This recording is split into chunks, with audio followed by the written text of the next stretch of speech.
Hi guys नमस्कार है नमस्कार। यो चाहिँ जमलको पुल है। यो रानी पोखरीको ठ्याक्कै अगाडिबाट यता हेर्नुहोस् जमलको पुल।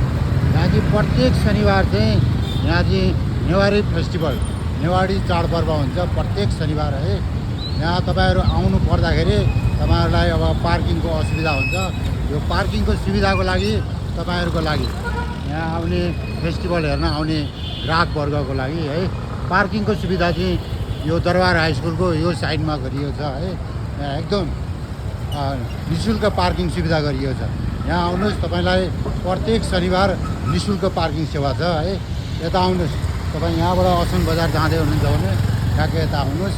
यहाँबाट महाबौद्ध तपाईँलाई न्यु रोड है त्यहाँबाट बालकुमारी यता भेडासिंह यो सबै चाहिँ असनमा नेवारी फेस्टिभल भइरहेको छ।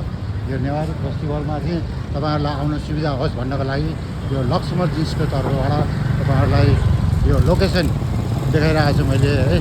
लोकेसन हेर्नुहोस् ठ्याक्कै यसरी लोकेसन हेर्दै जाँदाखेरि तपाईँलाई हेर्नुहोस् यहाँनिर अब अलैँचा होइन यसमा चाहिँ अब पुरानो कथाअनुसारलाई धर्मशाला पनि भन्छन्। यहाँ ठ्याक्कै गणेश मन्दिर पनि छ।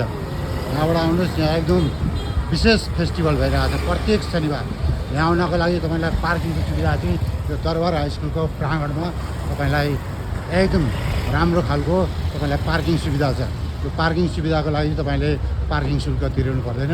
तपाईँ यतापट्टि आउनुहोस् ठ्याक्कै यो एकदम पुरानो पर गोपी लेखेको छ यो चाहिँ बिल्डिङ पुरानो बिल्डिङ लक्ष्मण जिन्स हो।